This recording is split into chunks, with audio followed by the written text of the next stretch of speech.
Hello my dear students, myself Raman Gupta and I welcome you on our YouTube channel O Raman Physics Classes।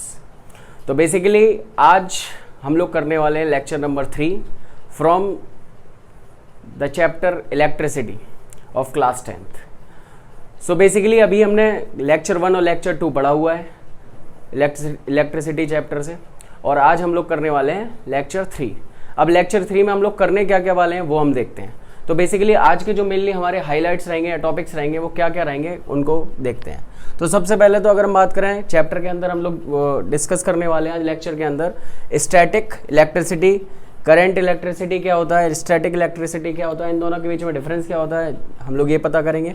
Electric current क्या होता है आज हम ये भी पढ़ने वाले हैं। इसके साथ साथ हम कैसे कंटिन्यूस फ्लो ले सकते हैं, इलेक्ट्रिक करंट का कंटिन्यूस फ्लो कैसे हो सकता है एक सर्किट के अंदर, और दूसरा direction of electric current, current का जो डायरेक्शन होता है वो क्या होता है ये भी हम जानेंगे, और इसके साथ साथ हम एक न्यूमेरिकल भी करेंगे इसके ऊपर। सो चलो शुरू करते हैं।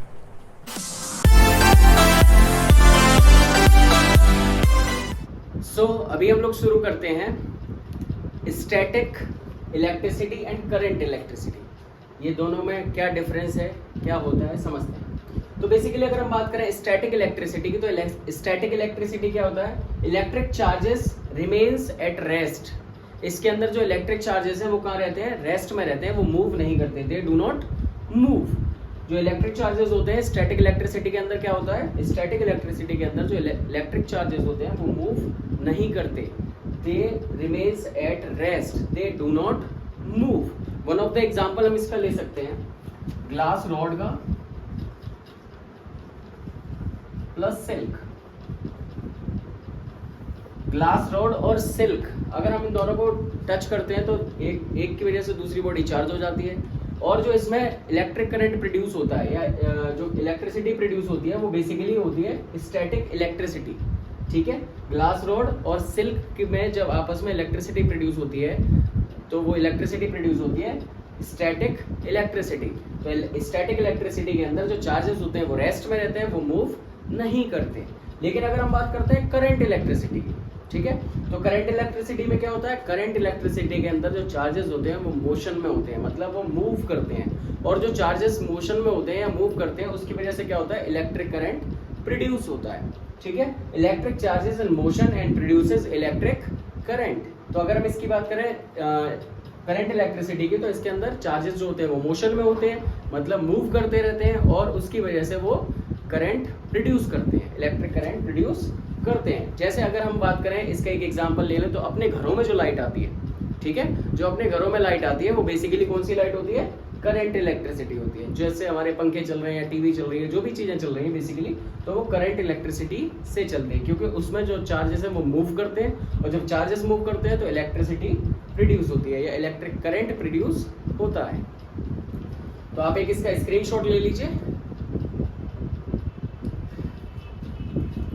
अब हम लोग शुरू करने वाले हैं इलेक्ट्रिक करंट। इलेक्ट्रिक करंट क्या होता है, तो बेसिकली अगर इलेक्ट्रिक करंट की बात करें, बड़ा ही अच्छा टॉपिक है और बहुत सिंपल टॉपिक है। तो अगर हम इलेक्ट्रिक करंट की बात करते हैं तो इलेक्ट्रिक करंट क्या है, it is the flow of electric charges. Electric charges मतलब electrons specially in a conductor, और समझने के लिए wire.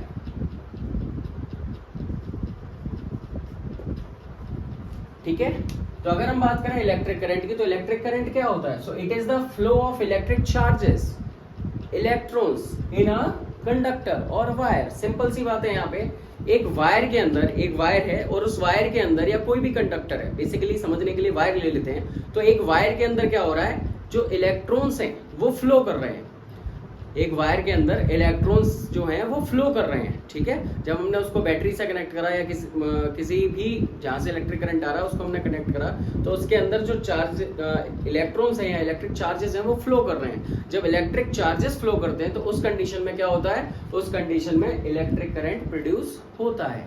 So basically what is electric current? It is the flow of electric charges. Electric charges क्या है यहाँ पे? इलेक्ट्रॉन्स इन अ कंडक्टर और वायर। ठीक है, तो अगर हम बात करें इलेक्ट्रिक करंट की, तो it is the flow of electric charges और इलेक्ट्रॉन्स इन अ कंडक्टर और वायर। वायर के अंदर जो इलेक्ट्रॉन्स फ्लो करते हैं तब क्या प्रोड्यूस होता है? करंट प्रोड्यूस होता है। ठीक है, अब इलेक्ट्रिक करंट की अगर हम बात करें तो इसका फॉर्मूला क्या होता है? इसका फॉर्मूला होता है I is to Q upon T. क्या होता है formula? I is to Q upon T, where what is the meaning of I? I is to current. अगर हम Q की बात करें तो Q क्या है? चार्ज। और अगर हम T की बात करें तो T क्या है? टाइम।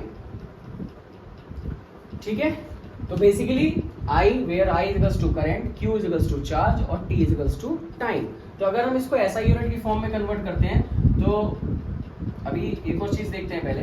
जो करंट होता है, करंट की SI यूनिट क्या होती है? SI unit of current, electric current is ampere,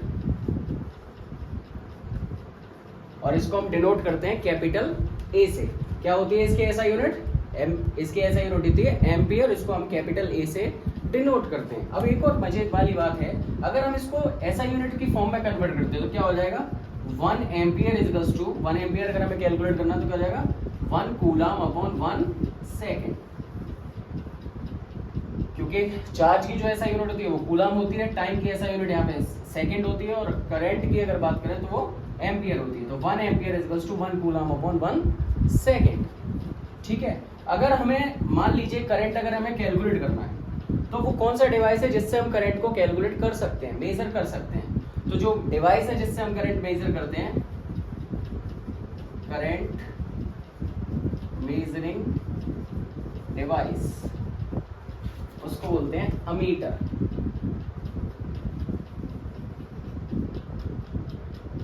क्या बोलते हैं बच्चों? अमीटर। बेसिकली अगर हम बात करें तो करंट को हम किससे मेजर कर सकते हैं? अमीटर से मेजर कर सकते हैं। तो यहाँ पे समझने वाली बात है, करंट क्या होता है? What is current? It is the flow of electric charges. Electric charges क्या है? मतलब electrons. So it is the flow of electric charges, और इलेक्ट्रॉन्स इन अ कंडक्टर या फिर वायर के अंदर इलेक्ट्रॉन्स जो फ्लो कर रहे हैं, that is known as electric current. और इसका फॉर्मूला होता है I is to Q upon T. ठीक है, तो अगर हम बात करें तो इसका फॉर्मूला क्या है? I is to Q upon T, where I is to current, Q is to charge और T इज टू टाइम। ऐसा यूनिट जो करंट की होती है वो तो क्या होती है? एम्पियर होती है। ठीक है, एम्पियर को हम डिनोट कैसे करते हैं? कैपिटल A से करते हैं। तो अगर हम इसको इस फॉर्मूले को SI यूनिट की फॉर्म में लेके जाते हैं तो क्या होगा? 1 एम्पियर इज टू कितना हो जाएगा? 1 कूलम अपॉन 1 सेकेंड। 1 कूलम जो होती है चार्ज की, यानी कि जो Q है उसकी SI यूनिट है, और टाइम की सेकेंड। तो उसके बेसिस पे हमारा ये हो गया। दूसरा, करंट मेजरिंग डिवाइस, जिससे हम करंट मेजर कर सकते हैं, उसको क्या बोलते हैं? अमीटर। अमीटर जो होता है इससे हम करंट को मेजर कर सकते हैं। अब एक और इम्पोर्टेंट बात है, अब हम बात करते हैं डायरेक्शन ऑफ इलेक्ट्रिक करंट की। तो direction of electric current actual में क्या होता है, किधर से किधर डायरेक्शन होता है इलेक्ट्रिक करंट का। तो अगर हम नॉर्मली देखें, ये हमने एक लिख रखा है कंडक्टर, और जिसके अंदर भरे हुए इलेक्ट्रॉन्स, और जैसे ही हम इसमें बैटरी कनेक्ट करते हैं तो बैटरी कनेक्ट करते ही जो डायरेक्शन होता है वो इलेक्ट्रॉन्स का किधर होने लगता है, ये हमें समझना है, और करंट का डायरेक्शन किधर होने लगता है। ये दोनों चीज़ें हमें बहुत अच्छे से क्लियर होनी चाहिए। तो यहाँ पे अगर हम बात करें, जो इलेक्ट्रॉन्स का डायरेक्शन है वो बेसिकली किधर है? Direction of electron, direction of electron वो है हमारा नेगेटिव से पॉजिटिव की तरफ। बट अगर हम बात करते हैं करंट का डायरेक्शन, तो वो बेसिकली हमारा होता है positive to negative, direction of current. ठीक है बच्चों, तो अगर हम इसकी बात करें तो यहाँ पे जो डायरेक्शन ऑफ इलेक्ट्रॉन है, क्योंकि कंडक्टर के अंदर इलेक्ट्रॉन्स फ्लो करते हैं, चार्जेस फ्लो करते हैं, इलेक्ट्रॉन्स फ्लो करते हैं, तो जब उसमें इलेक्ट्रॉन्स फ्लो कर रहे हैं तो बेसिकली इलेक्ट्रॉन्स फ्लो कर रहे हैं, वो कर रहे हैं नेगेटिव टू पॉजिटिव। लेकिन करंट का जो डायरेक्शन है वो क्या है? Positive to negative. ध्यान रखनी है इस बात को, डायरेक्शन ऑफ इलेक्ट्रिक करंट कितना है हमारा, मतलब क्या होता है? Positive terminal to negative terminal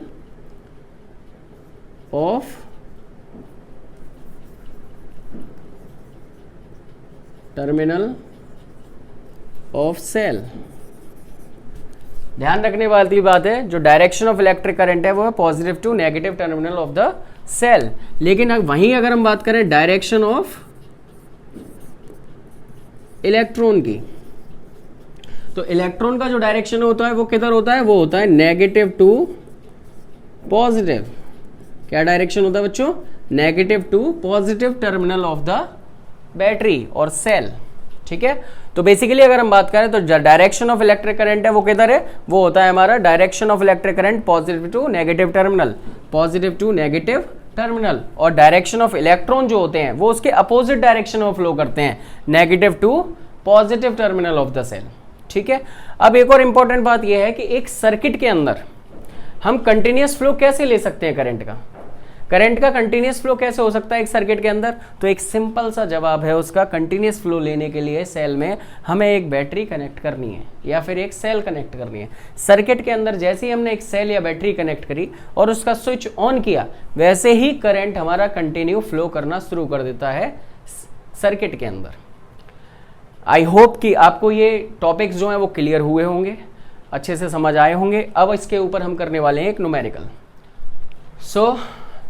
numerical करते हैं। न्यूमेरिकल क्या है, electric bulb draws a current of 0.25 ampere for 20 minutes, find electric charge.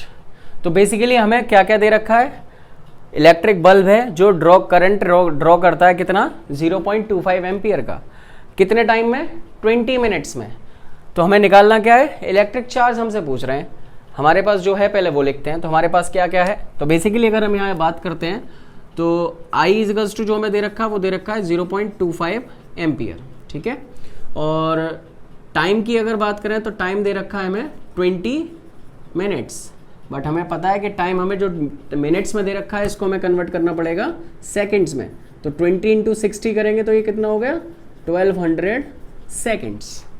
ठीक है, तो यहाँ पे अगर हम बात करें I इजगल्स टू 0.25 एम्पियर और T इजगल्स टू 1200 सेकेंड्स, और हमें कैलकुलेट क्या करना है, Q equals to question mark. सबसे पहले हमेशा ध्यान रखो जो वैल्यूज गिवन है उनको लिखो। जब उनको लिखोगे तो ऑटोमेटिकली आपके दिमाग में फॉर्मूला आ ही जाएगा कौन सा हमें यूज करना है, तो बस इस बात का ध्यान रखना है। तो फॉर्मूला हमारा करंट के लिए क्या है, I equals to Q upon T। तो इसमें से हमें क्या कैलकुलेट करना है, Q कैलकुलेट करना है। तो Q इजगल्स टू क्या हो जाएगा, Q equals to basically IT, ये फॉर्मूला हो जाएगा। I की वैल्यू कितनी है बच्चों, I की वैल्यू है 0.25 और T की वैल्यू कितनी है 1200। तो 0.25 और 1200 इसका अगर आपस में मल्टीप्लाई करेंगे तो उससे पहले एक और बात समझ लेते हैं सिंपल करने के लिए। यहाँ से अगर हम पॉइंट है तो 2 डिजिट्स के बाद पॉइंट्स के बाद 2 डिजिट्स है और इधर 2 0 एक्स्ट्रा है, तो इसका अगर मल्टीप्लाई करेंगे तो ये पॉइंट हट जाएगा और तो बेसिकली क्या रह जाएगा यहाँ पे 25 इंटू 12, और 25 इंटू 12 करेंगे तो 12 5 जा 60 0 एंड 12 2 जा 24 प्लस 6 30, तो 300 कूलम। ठीक है, तो हमने क्या करा, Q इजगल्स टू IT, तो I की वैल्यू और T की वैल्यू रखी, 0 को पॉइंट के साथ सेट कर दिया, तो ये रह गया 25 इंटू 12, आपस में मल्टीप्लाई करा इन दोनों का तो आंसर आ गया 300 कूलम। आई होप कि आप लोगों को ये लेक्चर अच्छे से समझ में आया होगा, लेक्चर नंबर 3 आपको क्लियर हुआ होगा। जिन लोगों ने लेक्चर नंबर 1 और 2 नहीं देखे हैं तो बेसिकली आप लेक्चर नंबर 1 और लेक्चर नंबर 2 भी देखिए, जिससे कि आपको पूरा चैप्टर क्लियर होता चले। और आज का लेक्चर आपको कैसा लगा कमेंट करके ज़रूर बताइए। जो लोग नए आए हैं चैनल के ऊपर वो लोग सब्सक्राइब करिए, लाइक करिए, सब्सक्राइब करिए, अपने फ्रेंड्स को शेयर करिए, जिससे कि आपके जो क्लासमेट्स हैं या फ्रेंड्स हैं वो इजीली इसको पढ़ पाएँ और अच्छे से समझ पाएँ। So thank you so much, मिलते हैं नेक्स्ट लेक्चर में।